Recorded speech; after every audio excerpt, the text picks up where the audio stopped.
എൻ്റെ എല്ലാ പ്രിയപ്പെട്ടവർക്കും നമസ്കാരം. ഞാൻ നിങ്ങളുടെ സ്വന്തം സുരേഷ് പുനൂർ, പൂനെ. ഇന്ന് നമുക്ക് പുതിയൊരു വിഷയത്തിലേക്ക് കിടക്കാം. സാധാരണ നമ്മൾ പൊതുവെയുള്ള വിഷയങ്ങളാണ് ജീവിതത്തിൽ നമുക്ക് പല മേഖലകളിലും ആവശ്യമുള്ള ജീവിതവുമായിട്ട് ബന്ധപ്പെട്ട അങ്ങനെ പല വിഷയങ്ങളെക്കുറിച്ചാണ് നമ്മൾ ഇത്രയും ദിവസം സംസാരിച്ചത്. എന്നാൽ ഇന്ന് നമ്മുടെ ഈ 2-3 വീഡിയോ കണ്ടിട്ടും അതുപോലെ തന്നെ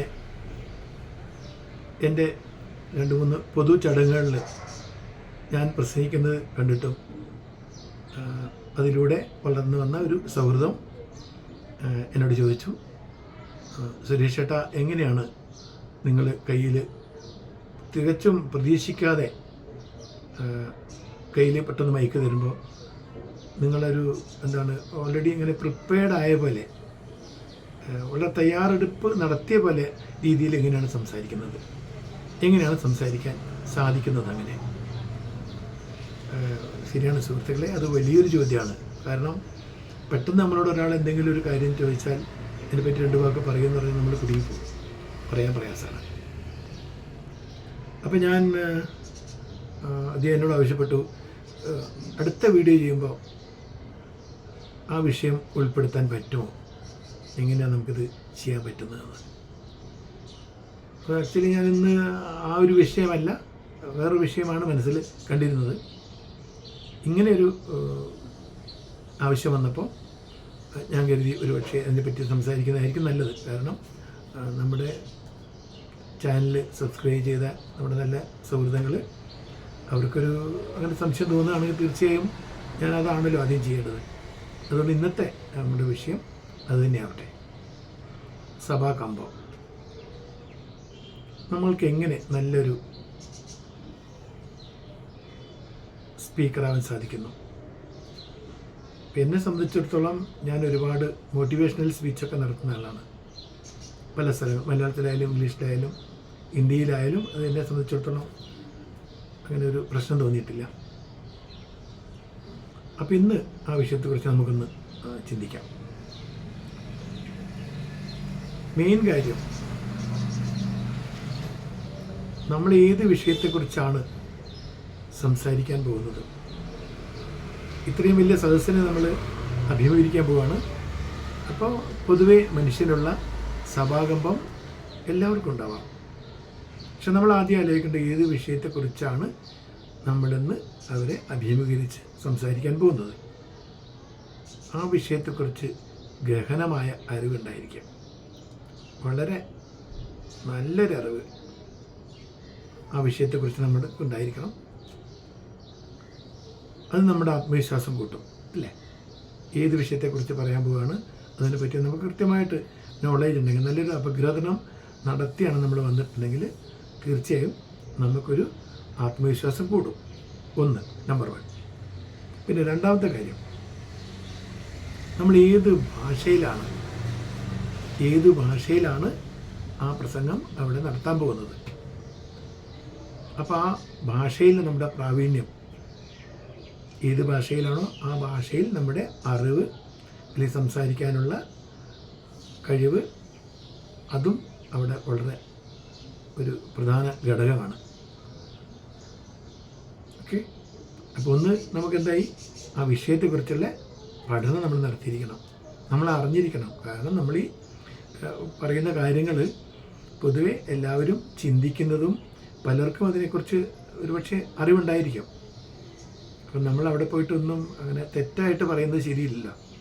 നമ്മുടെ ഉദ്ദേശം ഒരു മോട്ടിവേഷണൽ സ്പീച്ച് ആണെങ്കിലും, ഒരു സാധാരണ പ്രസംഗമാണെങ്കിലും, ഒരു അധ്യക്ഷ പ്രസംഗമാണെങ്കിലും, അല്ലെങ്കിൽ ആശംസാ പ്രസംഗമാണെങ്കിലും നമ്മൾ എന്തൊക്കെ അതിൽ ഉൾപ്പെടുത്തിയിരിക്കണം എന്നതിനെക്കുറിച്ച് നമുക്കൊരു ചെറിയ ഒരു ജ്ഞാനം ഉണ്ടായിരിക്കണം.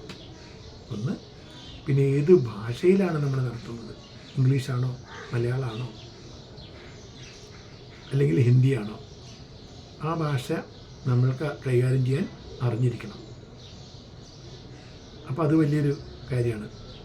പിന്നെ ഇത് രണ്ടും കൂടി ചേരുമ്പോൾ തന്നെ നമ്മുടെ സഭാകമ്പം അല്ലെങ്കിൽ സ്റ്റേജ് ഫ്രൈറ്റ് എന്ന് നമ്മൾ പറയുന്നില്ലേ, ഈ കാര്യം ഒരു 75-80% അത് പോകും.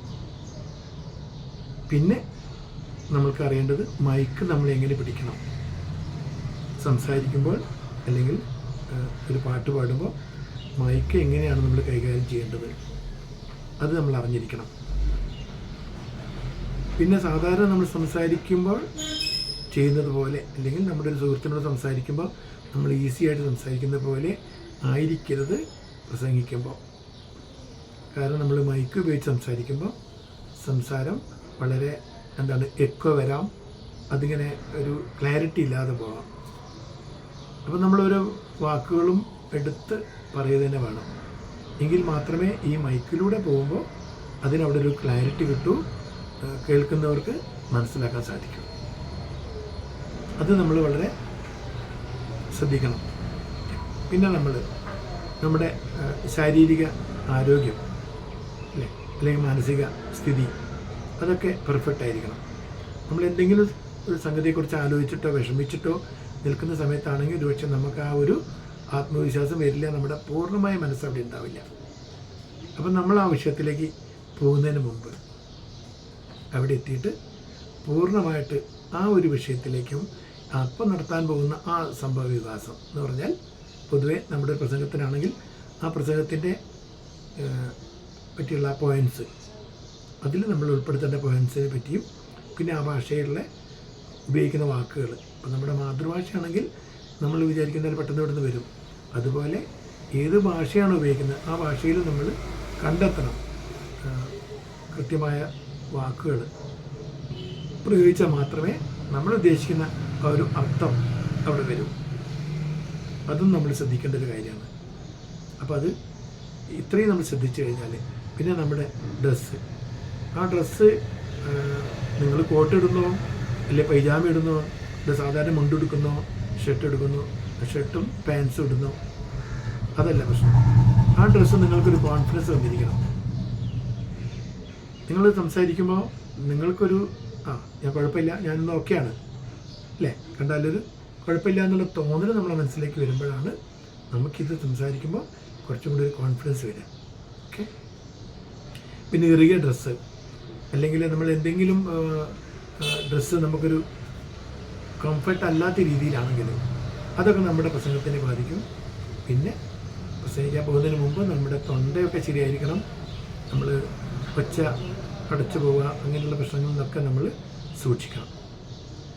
അപ്പോൾ ഇത്ര ചെറിയ ചെറിയ പോയിൻറ്റ്സ് മാത്രം നമ്മൾ ശ്രദ്ധിച്ചാൽ നമ്മൾക്ക് നല്ലൊരു പ്രസംഗം നടത്താൻ പറ്റും, അവിടെ വിജയിക്കാൻ പറ്റും.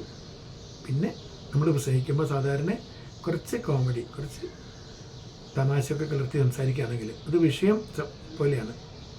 വിഷയം ഒരു കോമഡി ചേർക്കാൻ പറ്റാത്ത ഒരു അനുശോചന പ്രസംഗത്തിലാണ് നമ്മൾ പോയതെങ്കിൽ തീർച്ചയായും നമുക്ക് കോമഡി ചേർക്കാൻ പറ്റില്ല. അപ്പോൾ അതിൻ്റെ ആ ഭാവം ഉൾക്കൊണ്ട് തന്നെ ആയിരിക്കണം നമ്മുടെ ഓരോ വാക്കുകളും. അവിടെ നമ്മൾ നടത്തുന്ന വാക്കുകളൊക്കെ അതുപോലെ ആയിരിക്കണം. അത്രയും മാത്രമേ നമുക്ക് ആവശ്യമുള്ളൂ. അതിലൂടെ നമുക്ക് നല്ല ആത്മവിശ്വാസം വരും, നമുക്ക് സദസ്സിനെ ഫേസ് ചെയ്യാൻ പറ്റും, അഭിമുഖീകരിക്കാൻ പറ്റും, നല്ല പ്രസംഗം നടത്താൻ പറ്റും. അപ്പോൾ നിങ്ങൾ ശ്രദ്ധിക്കേണ്ട കാര്യങ്ങൾ ഒന്നുകൂടി ഓർത്തോളൂ. ആദ്യം നാം സംസാരിക്കാൻ പോകുന്ന വിഷയത്തെക്കുറിച്ചുള്ള ഗഹനമായ പാണ്ഡിത്യം എന്ന് പറയുന്നില്ല എങ്കിലും നല്ലൊരു അറിവ്, കുഴപ്പമില്ലാത്ത രീതിയിൽ പെരുകും നന്നായിട്ട് അറിഞ്ഞിരിക്കണം. രണ്ടാമത് നിങ്ങൾ ഉപയോഗിക്കുന്ന ഏത് ഭാഷയിലാണോ, മീഡിയം അല്ലേ, ഭാഷ എന്ന് പറഞ്ഞാൽ നമ്മൾ ഒരു നമ്മുടെ ഒരു ഇൻഫർമേഷൻ കൊടുക്കുമ്പോൾ അല്ലെങ്കിൽ നമ്മളൊരു ഒരു കാര്യം നമ്മളുടെ മറ്റിലേക്ക് പകരുമ്പോൾ അതിനൊരു മീഡിയം മാത്രമാണ് ഭാഷ എന്ന് പറഞ്ഞത്. അപ്പോൾ ആ ഭാഷയിലുള്ള പ്രാവീണ്യം, ആ ഭാഷയിൽ നമുക്ക് നന്നായി പ്രയോഗിക്കാൻ പറ്റണം. മൂന്നാമത് സഭാകമ്പം ഇല്ലാതിരിക്കാൻ നമ്മുടെ ഡ്രസ്സുകൾ, നമ്മുടെ ആരോഗ്യം, ശബ്ദം അതൊക്കെ ഏകദേശം പെർഫെക്റ്റാക്കി ശ്രമിക്കുക. പിന്നെ നമ്മുടെ മനസ്സിനെ കംപ്ലീറ്റ് നമ്മൾ ആ ഒരു ഇതിന് മാത്രം കോൺസെൻട്രേറ്റ് ചെയ്തിട്ട് നമ്മൾ സ്റ്റേജ് ചെല്ലുമ്പോൾ ഞാനിപ്പോൾ അവിടെ ഇത് ചെയ്യാൻ പോവാണ്, എൻ്റെ ഇപ്പോഴത്തെ പ്രവൃത്തി ഇതാണ്, ഇതിൽ ഞാൻ വിജയിച്ചിരിക്കണം. ഇത്രയും പോയിൻറ്റ്സ് മാത്രം ശ്രദ്ധിച്ചാൽ തന്നെ നിങ്ങൾക്ക് നല്ലൊരു പ്രസംഗകനാകാൻ സാധിക്കും, അവിടെ വിജയിക്കാൻ സാധിക്കും. അപ്പം ഇന്ന് ആ വിഷയത്തെക്കുറിച്ച് നിങ്ങൾക്കൊരുവിധം മനസ്സിലായിട്ടുണ്ടാവും എന്ന് കരുതുന്നു. ഇതെൻ്റെ ജീവിതത്തിൽ നിന്ന് ഞാൻ മനസ്സിലാക്കിയതാണ്. പലപ്പോഴും നമ്മൾ അതിനെപ്പറ്റി അറിയാത്ത പുതിയൊരു വിഷയം വരുമ്പോഴും കുറച്ച് നമ്മൾ ആലോചിച്ചിട്ട് ഒരു പോയിൻറ്റ്സ് കണ്ടെത്തി ആ പോയിൻറ്റിൻ്റെ മുകളിലായിരിക്കണം നമ്മൾ സംസാരിക്കുന്നത് അല്ലേ. അങ്ങനെയാകുമ്പോൾ ഒരിക്കലും നമുക്ക് വേറെ പ്രശ്നം വരില്ല.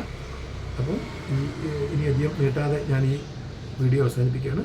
എല്ലാവർക്കും നന്ദി, നമസ്കാരം. അതോടൊപ്പം എൻ്റെ ഈ ചാനൽ സബ്സ്ക്രൈബ് ചെയ്ത് അതുപോലെ അഭിപ്രായങ്ങൾ പറഞ്ഞ് കണ്ട് ഒക്കെ എന്നോട് സഹകരിക്കുന്ന, എന്നെ സ്നേഹിക്കുന്ന എല്ലാവർക്കും ഒരിക്കൽ കൂടി നമസ്കാരം. ഇനി വീണ്ടും നമുക്ക് മറ്റൊരു വീഡിയോയിലൂടെ കാണാം. ഓക്കെ, നന്ദി, നമസ്കാരം.